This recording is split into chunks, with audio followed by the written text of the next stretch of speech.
You did run into some controversy with the Taraji P. Henson. Oh, let's talk about it, Shannon. What happened? All right. So, again, these are things that I've never talked about, specifically because I like my family being on the forefront and I like the restaurant to be the main focus. The only time I do speak on it is when I feel like it's starting to affect my family or starting to affect the money that I bring in for my family. But like the details of it, I've never gotten to the details. So we'll get into the details. So I had a conversation with BET before we had walked out or anything. We did a convention. It was like a foodie con or something, maybe like a week before, and we met one of the heads from BET there. Okay. And we did the BET Awards the year before. So when we met her, she was like, "Oh yeah, what y'all wearing to the BET Awards?" At this point, we didn't even have an invitation. So I'm like, I don't know, we not going.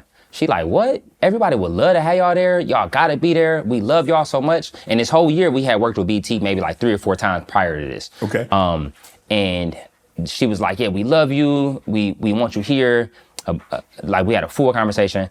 They ended up getting us the tickets. We had front row tickets. We had the red carpet and all of that.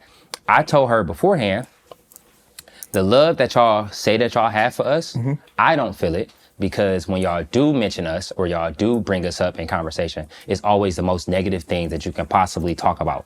Oh. It's always like the drama, or like, it's never like we went to a restaurant and we was blessed enough to leave thousands of people at a restaurant that was about to close tomorrow, or like anything that was positive and is 90%, I would like to think is 90% positive what we do, right. 10% of the bullshit.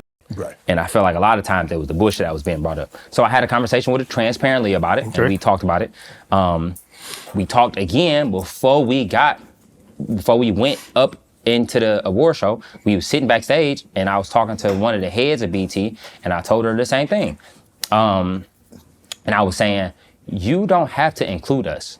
I'm okay with being in the Sprinter van with my family and just eating food. That's more than enough for me. If you are gonna include us, include it from a place that y'all want us here, and not just because we viral or we food influencers that like are big right now. I was like, include it from a place of the love that you say that you have for us. Right. Because what I don't like is that you come to us every time you see me, it's immediately like, "Oh, we love you so much. We want to do this. We want to do that." And then nothing comes out of it. Right. Right. So we go to the award show. We sitting behind DC, Young Fly. We sit next to, what's his name? No, the original seats that we were in. We would sit next to an older guy, and everybody was like being super rowdy, and me and him, we talking, we having conversations, we laughing with each other. I'm telling him like, you ain't gotta worry about my wife standing up and twerking. We sitting here, we enjoying the show. Right. We laughing, we having a ball. So it's probably halfway through the show, a person from BET walks up, or a person from production walks up, and she says, "Hey, we about to switch your seats in a minute because we're doing a episode, or we doing a segment to where we giving people their flowers," right? Mind you, I just talked to BET an hour ago, and I'm like, y'all don't have to do this. I'm okay sitting in these seats, having conversations with, I think his name was Dr. Bobby Jones. Now, yeah, we sit next to Dr. Bobby Jones. I'm like, this is more than enough for me. Like, I'm more than thankful just to be here.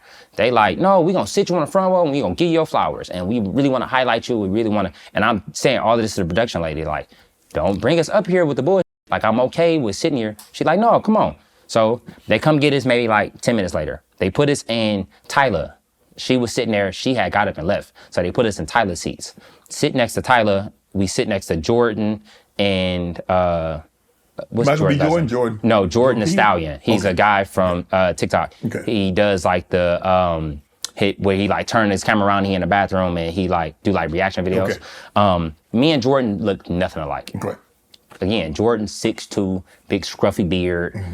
He got a curly afro. Me and Jordan are really friends too. That's what made all of this even crazier. So me and Jordan, we sitting there. Taraji come out, and this is the biggest thing that I want to get throughout this whole story.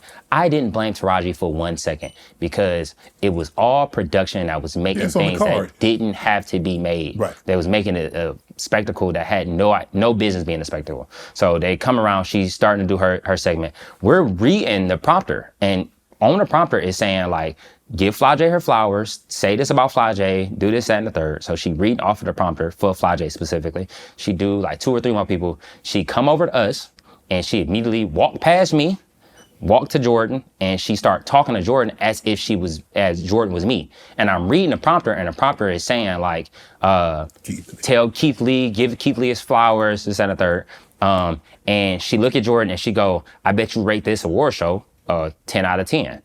And Jordan go, oh, no, that's him. Mind you, at this whole time, I'm not upset at Taraji at all.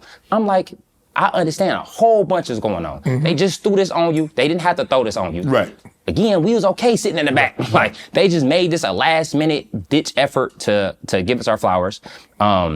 They had she come over, she like, oh, my bad. She immediately start like improving because again, this is a situation where it's a lot going on. So she starts saying like, you look good too.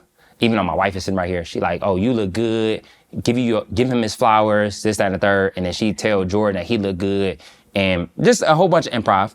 She leave, me and Jordan looking at each other like, what just happened? Like, it was the craziest thing. I'm sitting there like, you didn't have to do that. Like, my wife and I were more than content with just being in the moment.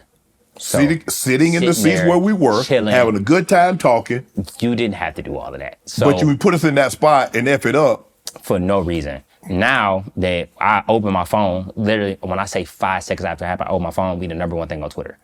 And it's like, Keith Lee looked so embarrassed. His wife looked humiliated. And his wife, she was flirting in front of his wife. She was this, that, and the third. And they was just dragging the situation out. And I took the rose that they gave me. I dropped it on the floor. The reason I dropped it on the floor, because this whole time, I'm like, that's not for me. That wasn't meant for me. What was meant for me was to sit there where I was sitting at and mind my business. Because if it was meant for me, it would have went just as smooth as everything else was going. Like I said, we were sitting there laughing, smiling, having fun. When I dropped the rose, I was speaking directly to production. Like, don't do this again. If we gonna come and we're gonna enjoy the royal show, enjoy it how we had the conversation. Mind you, I know all of this is happening because I had the conversation with them before. But people online, they just see, oh, he dropped the rose, he talking directly about Taraji. So they make it into a huge thing of like me disrespecting her, this, and the third. So I take the video down because I am a supporter of Black women and I'm a supporter of us as a people. And to see her on stage killing it the way she killed it, I didn't want that to be clouded by the unnecessary bullshit. So I took the video down specifically for that reason. But then, people dig into that. They like, why he take the video down? It's because people was getting on his head and this and the third. So Taraji come out and she say, yeah, his ego was hurt. And the whole time, I'm like, Taraji, I didn't have no issue. I didn't have no problem with you. If anything, I feel like she should have understood that I was talking directly to production. Because I know the situation that you was in. We was in it together. We was literally looking at the prompter and the teleprompter together. So I understand that it was nothing that she did. It just was a spare of the moment kind of thing. And I felt like she would understand that I wasn't coming from a place of attacking her. But it was one of those things where it was like, it is what it is. I still got love for Taraji. I never had no ill will in my heart for her. I still got love for BT. That's why I said we doing the BT thing. Because I called them, we had I still haven't had a conversation with Taraji, but BT called me and we had a full conversation. I told them exactly how I felt and they apologized and they was like, we understand that it was super last minute and next time we do something, we gonna plan it out and we actually gonna think about it and make it a heartfelt thing if we gonna actually do it. But how did it make you feel for probably the first time since you started and you became this internet sensation that you had people kind of come for you?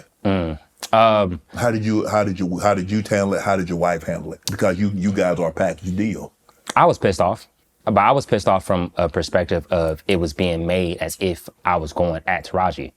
I don't care what people say about me. People have been talking about me my whole life. So I told her, I've always been the one that stick up for myself. So that part in my head, again, I don't see myself like that anyway. Right. So you can say he ain't a celebrity, he want to be a celebrity.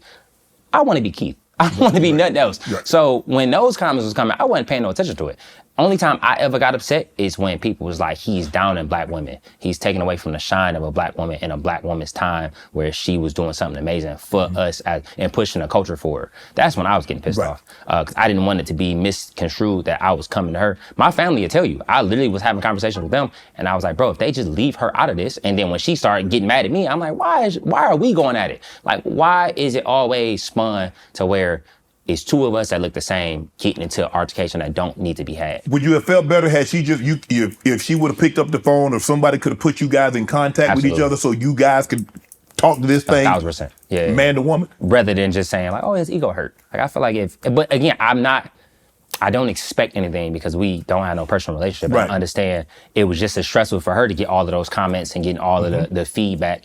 And so just as stressful, and again, it was clouding what she was doing that night. Right. So I understand the frustration from her end because she like, I'm doing something that I've always dreamed about doing and getting, because she came out publicly about her not getting the respect that she deserves. Right. And she was getting the respect that she deserved that night, and it got clouded by something as stupid as dropping a rose. So I feel like from her perspective, I fully understand. Like I said, I don't hold no ill will or no feelings towards her. It's one thing that I did want to talk about. What's up? I didn't even think about it. The BET Wars. Again, I've never spoke on this before. There was a video that came out of a guy walking up in Gerald Houston. He walk around with the cameras, the cameras on his glasses, and he purposely mistakes people for other people. And he did it to us, and he called me DDG, and he walked up, and it turned into like a fiasco of us like actually getting into it. I wanted to make it very clear because again, I never spoke on it. I didn't have no problem with Gerald. Gerald grabbed me. Right. He walked up the thing and he grabbed my waist. Right. And I was like, hey, don't do that. Right. It's the difference between him saying, oh, you DDG. I'm the type to laugh about that. I don't care about I'm not people DDG, trolling. but But I don't care about people trolling. Yeah, but me and don't touch me. DDG stood next to each other. He came, I just met his mama, was that last week, and my whole family said we look alike. So from that part, I was like, I can laugh about Right. it. I just don't like being touched. Is the touching part. So I wanted to make that very clear. I think that was one of my biggest things I wanted to get off while we doing this, is that like if you trolling, I get that. I just don't like being touched, bro. Like I think that comes from me being a fighter my whole life and from just anxiety in general and me being outside and really trying to get to that space of being comfortable in those spaces of 1,000 people around us and taking pictures and whatnot. I'm getting a lot better and I do pride myself on that. It's just the touching. Right. That takes me immediately back to like, get away from me. Like, don't grab me. Troll, but keep your hands to yourself. Exactly. But it was fun to like, I was mad that he was calling me DDG and I wanted to be a celebrity and I want him to know who I am. And I was mad he didn't know. I didn't care about none of that. I don't care if you know who I am. God know who I am, man. My family know who I am. That's what matters the most to me. Go James and the Lakers are back putting on a show. And you know I got to get the best deal on tickets. That's why I need to tell you about my sponsor, SeatGeek. With over 28 million downloads, SeatGeek is the #1 rated ticketing app. There are more than 70,000 events on SeatGeek, including concerts, sports, festivals, and more sports. I'm excited to go see the Lakers dominate the Sixers at the Crib. They put all their tickets across the web in one place to make sure you're getting a good deal. Each ticket is rated on a scale of 1 to 10. So you look for the green dots. Green means good, red means bad. And you know I came through for you guys. Use my code Shay Shay for $20 off tickets at SeatGeek. That's $20 off your first purchase with promo code Shay Shay. Want to join Club Shay Shay? Become an official member by hitting that subscribe button, where you never know who's going to be joining us for drinks and conversation. Don't be late to the party because you know we like to do something before two something.